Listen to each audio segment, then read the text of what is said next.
हरे कृष्णा, जय जगन्नाथ। तो आज की वीडियो में हम लोग पुरुषोत्तम क्षेत्र श्री जगन्नाथपुरी में स्थित भगवान जगन्नाथ के अद्भुत अकल्पनीय रहस्यमय मंदिर के बारे में चर्चा करेंगे। तो जगन्नाथपुरी के मंदिर में प्रवेश के लिए 4 द्वार हैं, पूर्वी द्वार, पश्चिमी द्वार, उत्तरी द्वार और दक्षिणी द्वार। पूर्वी द्वार को सिंह द्वार भी कहा जाता है, पश्चिमी द्वार को व्याघ्र द्वार कहा जाता है, उत्तरी द्वार को हस्ती द्वार कहा जाता है और दक्षिणी द्वार को अश्व द्वार कहा जाता है। ये चारों द्वार 4 पुरुषार्थों धर्म, अर्थ, काम तथा मोक्ष का प्रतिनिधित्व करते हैं। पूर्वी द्वार यानी सिंह द्वार धर्म का प्रतिनिधित्व करता है, पश्चिमी द्वार यानी कि व्याघ्र द्वार काम का प्रतिनिधित्व करता है और उत्तरी द्वार यानी कि हस्ती द्वार मोक्ष और वैराग्य का प्रतिनिधित्व करता है। और जो दक्षिणी द्वार यानी कि अश्व द्वार है वो समृद्धि, वो यश, अर्थ यानी कि धन का प्रतिनिधित्व करता है। जो सिंह द्वार है उससे भक्त जन प्रवेश करते हैं, जिनके अंदर में शुद्ध भक्ति पाने की इच्छा रहती है, जिनके अंदर में भगवान को सेवा करने की भावना रहती है, वो प्रवेश करते हैं सिंह द्वार से। और उत्तरी द्वार से यानी कि हस्ती द्वार से प्रवेश करते हैं देवी देवता लोग। देवी देवता लोग भी भगवान जगन्नाथ जी का दर्शन करने के लिए, उनकी आराधना करने के लिए स्वर्ग से आते हैं, क्योंकि पूरी धाम ये धरती का पार्ट नहीं है, ब्रह्मा जी का क्रिएशन नहीं है, स्वयं वैकुंठ धाम है। और जो दक्षिणी द्वार है यानी कि अश्व द्वार, उससे राजा लोग या गजपति लोग प्रवेश करते हैं। और पश्चिमी द्वार से तंत्र विद्या करने वाले तांत्रिक लोग, अघोरी लोग, वो लोग प्रवेश करते हैं। तो ये चारों द्वार अलग अलग पुरुषार्थों को रिप्रेजेंट करते हैं और अलग अलग तरह के लोगों के प्रवेश के लिए बनाए गए हैं। तो हम भक्तों के लिए या सामान्य जन के लिए पूर्वी द्वार है। जब हम सिंह द्वार से प्रवेश करते हैं तो सिंह द्वार से जस्ट 20 फुट पहले एक 36 फुट कुछ इंच ऊंचा स्तंभ दिखता है, जिसे अरुण स्तंभ कहा जाता है। अरुण कौन है? गरुण देव के बड़े भाई हैं और वो सूर्य देव के सारथी हैं।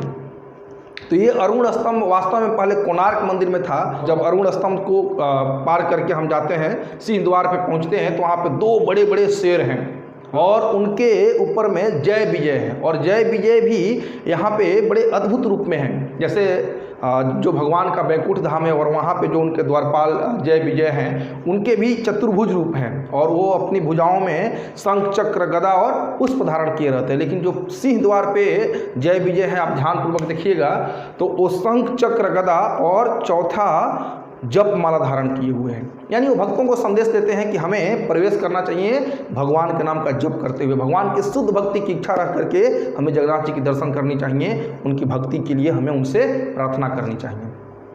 और जब सिंह द्वार के हम अंदर आते हैं तो वहाँ पे पतित पावन जगन्नाथ जी का दर्शन होता है। पतित पावन जगन्नाथ जी की अद्भुत कथा है। एक बार उनके महान भक्त हुए थे राजा रामचंद्र देव। और ये राजा रामचंद्र देव बड़े ही अद्भुत भक्त थे, राजर्षि थे, राजा भी थे, ऋषि भी थे।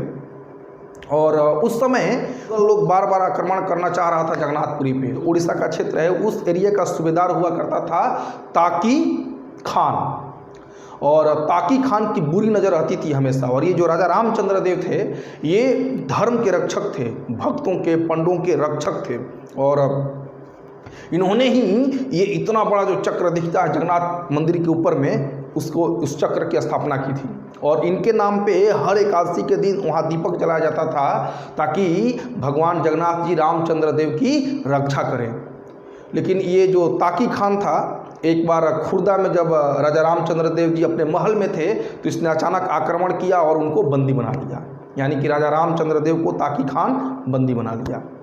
और ताकी खान क्या करता था, राजा को बंदी बनाने के बाद जगन्नाथपुरी जाने वाले यात्रियों पे उसने टैक्स कई गुना बढ़ा दिए।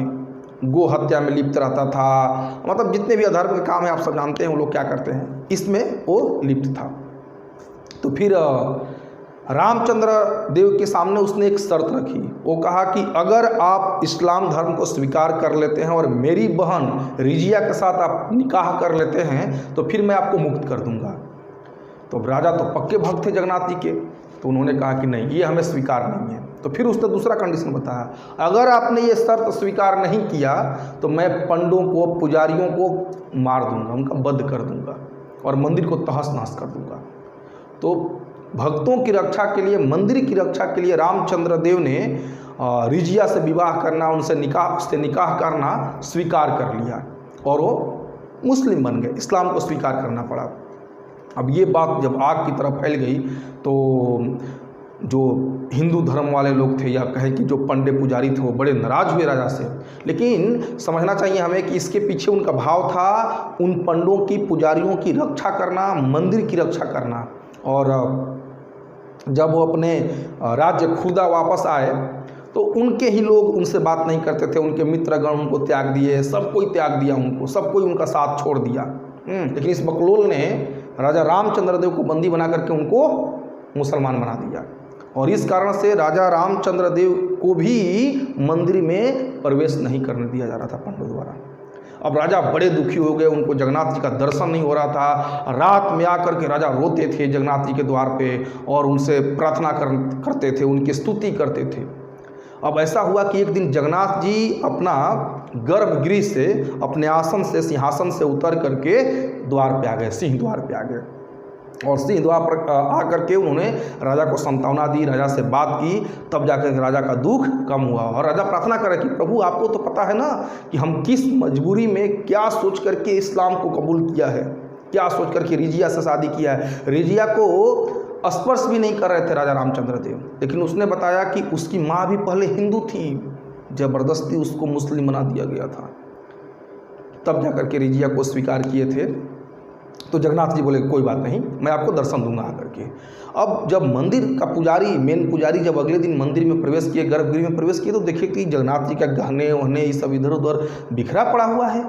उससे क्या हो रहा है? और ऐसा रोज होने लगा, कई दिन तक ऐसा चलता रहा। जगन्नाथ जी रात को मंदिर छोड़ करके, गर्भगृह छोड़ करके, अपने सिंहासन से उतर करके सिंह द्वार पे आते थे और अपने भक्त रामचंद्र देव को दर्शन देते थे, उनसे बातें करते थे। अब ये देख करके मंदिर के पुजारी बड़े परेशान होने लगे।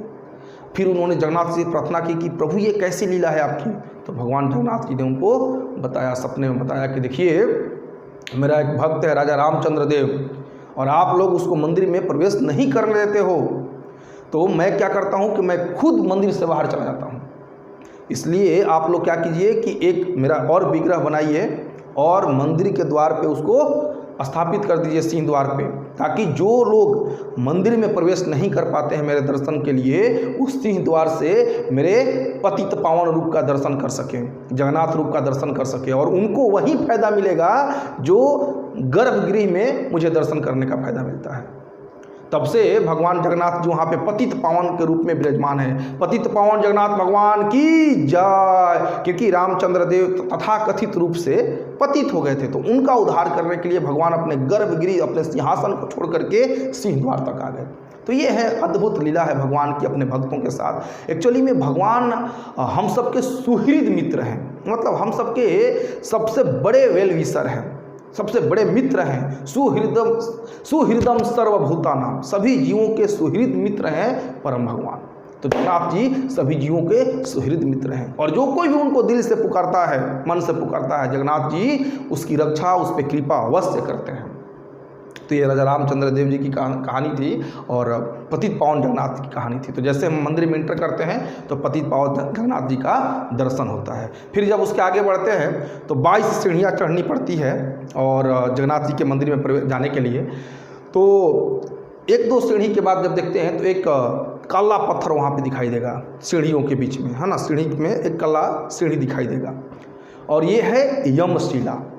तो यमशिला की क्या कहानी है कि क्या हुआ कि जब से जगन्नाथ जी प्रकट हुए तो कलयुग में लोग भर भर के पाप करते हैं, लेकिन अगर कोई भी कितना भी बड़ा पापी हो और वो जाकर के जगन्नाथ जी का अगर दर्शन कर ले, पूरी क्षेत्र में पहुंच जाए, तो उसके सारे पाप खत्म हो जाते हैं और वो बैकुंठ जाने का भागी बन जाता है। इतनी महिमा है जगन्नाथपुरी की और जगन्नाथ जी की, अद्भुत, अकल्पनीय, अविश्वसनीय महिमा है। अब विश्वास किसी का नहीं रहेगा, फेथ नहीं रहेगा, तो बोलेगा अरे देखिए जी, ऑल थिंग्स आर माइथोलॉजी, ये तो सिर्फ कहने की बातें हैं, लेकिन ऐसा है नहीं। सचमुच अगर हम भगवान जगन्नाथ जी के दर्शन कर लेते हैं तो फिर हमें जमराज का दर्शन करने को नहीं मिलता है। हम मुक्त हो जाते हैं नरक जाने से और बैकुंठ जाने का भागी बन जाता है व्यक्ति। अब ये सुन करके जमराज जी एक बार जगन्नाथ जी के पास आए और बोले कि फिर हमारी तो सेवा का क्या होगा। बताइए, कलयुग में इतने पाप करते हैं लोग, इतने पाप करते हैं कि उनको काउंट करना कभी कभी मुश्किल हो जाता है, उनका लेखा जोखा रखना मुश्किल हो जाता है हमारे मंत्रियों के लिए, हमारे लोगों के लिए।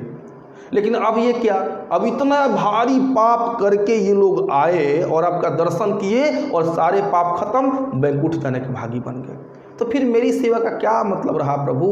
ये कलयुग के लोग पाप करेंगे और आपका दर्शन कर लेंगे, मुक्त हो जाएंगे, तो फिर मेरी तो छुट्टी, अब मैं किस लिए? तो जगन्नाथ जी जमराज जी की बात को एक्सेप्ट किए और बोले कि ठीक है, कोई बात नहीं, आप यहाँ पे यमशिला के रूप में विराजमान रहेंगे। और जब हम जगन्नाथ जी का मंदिर का दर्शन करने के लिए जाते हैं, जगन्नाथ जी का दर्शन करने के लिए जाते हैं तो सीढ़ियाँ चढ़ते हैं तो हमें यमशिला पे पैर नहीं रखना चाहिए। जाते समय रख सकते हैं लेकिन आते समय तो बिल्कुल नहीं रखना चाहिए, नहीं तो फिर जमराज जी अपनी ओर खींच लेंगे। तो इसलिए यमशिला को बचा करके नीचे बाहर आना चाहिए आते समय।